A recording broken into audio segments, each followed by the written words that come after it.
Estadista, líder militar e pioneiro do Partido Comunista Chinês. Liderou a luta contra os nacionalistas, estabeleceu a República Popular da China e foi responsável por alguns dos mais impactantes desastres sociais chineses. Eu sou Melissa Maciel e hoje te explico quem foi Mao Tse-tung e quais são os legados do seu governo.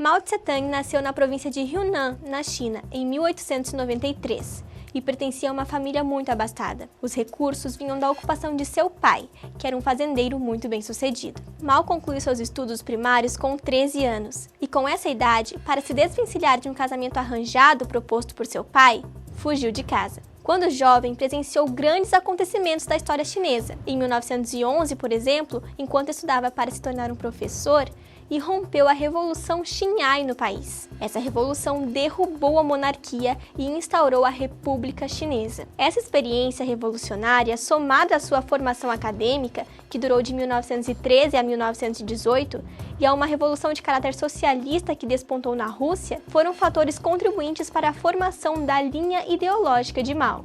Depois de formado, mudou-se para Pequim e começou a trabalhar na biblioteca da Universidade de Pequim. Lá, ele teve grande contato com Li Dazhao, um dos grandes defensores do comunismo na China nas primeiras décadas do século XX. Esse contato foi crucial para o delineamento do pensamento político de Mao Tse-tung. Dazhao foi um dos fundadores do Partido Comunista Chinês em 1921. Neste ano, Mao filiou-se ao partido e tornou-se um de seus grandes nomes. Depois da implantação da República, o país vivia uma intensa instabilidade política, situação que se agravou na década de 1920. O ideário político estava dividido entre nacionalistas, comunistas, além dos grandes senhores de terra, donos de verdadeiros feudos, que não apoiavam a unificação do país sob um regime republicano. Foi neste contexto que começou a Guerra Civil Chinesa. O Partido Nacionalista era o Kuomintang, liderado por Sun Yat-sen. Entre 1921 e 1927, os partidos nacionalista e comunista atuaram juntos contra os senhores da guerra, que se opunham à unificação nacional. Mao Tse-tung progressivamente se tornava uma liderança de peso dentro do partido. Sua militância se deu principalmente junto aos camponeses, mobilizando-os contra os senhores da guerra. Esse contato delineou uma característica muito importante de seu pensamento revolucionário. O campesinato era de indiscutível importância para o sucesso da revolução. Porém, a relação entre Kuomintang e Partido Comunista começou a se deteriorar em 1925, quando os nacionalistas ganharam um novo líder, Chiang Kai-shek. Este líder militar temia o avanço comunista e começou a sabotá-los e persegui-los abertamente. Para defender-se, o Partido Comunista criou o que ficou inicialmente conhecido como Exército Vermelho, comandado por Mao Tse-tung. Mao foi duramente perseguido, tendo sua segunda esposa sequestrada e morta na guerra. O comandante liderou a resistência comunista até 1934. Porém, quando as tropas foram cercadas pelo Kuomintang, decidiram fugir. Esse evento ficou conhecido como a Grande Marcha.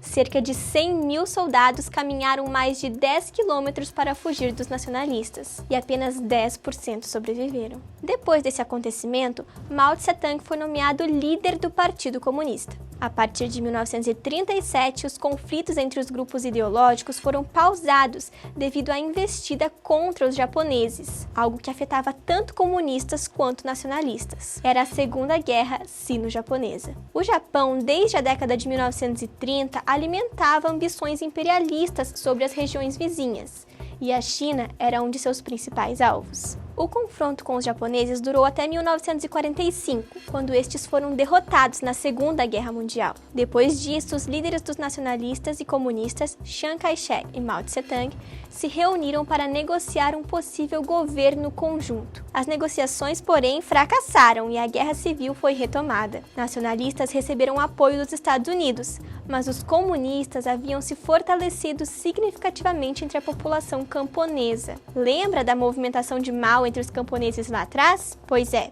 deu certo. As tropas de Mao passaram a ser conhecidas como Exército Popular de Libertação e contavam com o apoio dos soviéticos. Somando as forças de guerra, o exército comunista superava os nacionalistas em 10 milhões de pessoas. Progressivamente, Mao e seus liderados foram impondo seu domínio, e em janeiro de 1949, Chiang Kai-shek e os nacionalistas desistiram do conflito e se dirigiram à atual Taiwan, formando um governo dissidente que existe até hoje.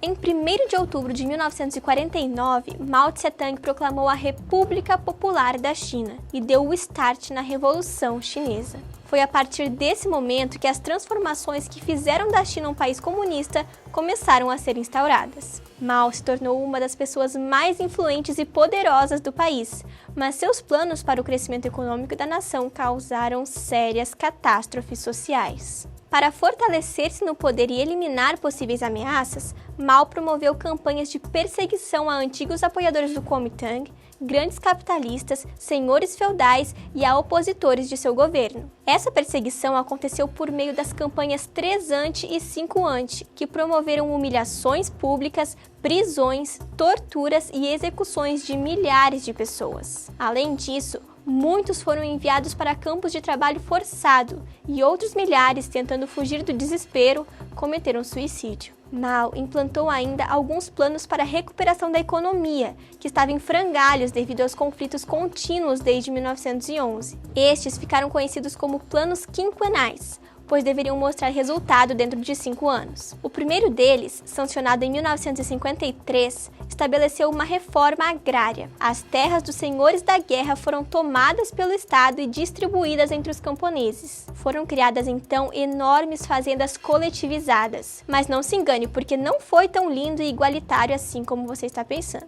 Nesse contexto, os trabalhadores moravam em barracas nas fazendas com muitos outros camponeses. Eram separados de suas famílias e pais perdiam o controle sobre a educação de seus filhos. Além disso, estima-se que até 2 milhões de senhores feudais foram mortos durante essa reforma. Ao final de 5 anos, Mao não estava satisfeito com os resultados de seu primeiro plano e em 1958 lançou outro, mais ambicioso. Este ficou conhecido como o Grande Salto à Frente e tinha o objetivo de reorganizar a produção econômica do país e estimular a indústria, uma vez que a China era um país essencialmente agrário. Esse plano, porém, teve resultados catastróficos. Ele desorganizou a produção de alimentos de tal forma que houve um surto de falta de alimentos na China, o que causou fome em massa. Mas não foi só isso que causou a fome. Durante o governo de Mao Tse-tung, a comida foi usada como arma para forçar pessoas ao trabalho. Aqueles que eram considerados fracos ou indisciplinados, portanto,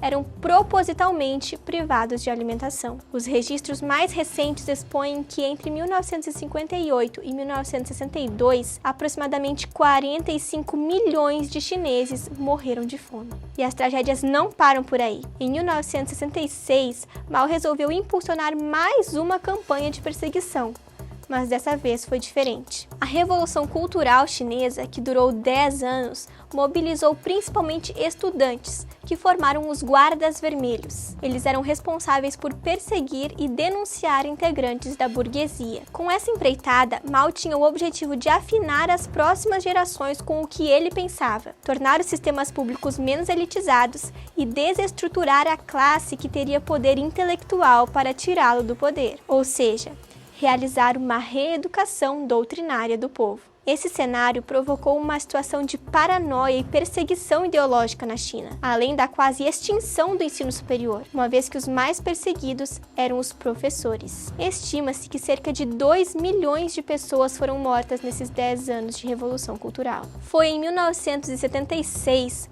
último ano da Revolução, que Mao Tse-tung faleceu. Neste ano, ele passou por 3 ataques cardíacos, e o último, em 5 de setembro de 1976, o levou à morte 4 dias depois, com 82 anos de idade. Responsável pelas mudanças que transformaram a China em um país comunista, Mao Tse-tung encabeçou revoluções e genocídios que para sempre marcarão a história do povo chinês. Esse foi o Sobretudo de hoje e até o próximo episódio.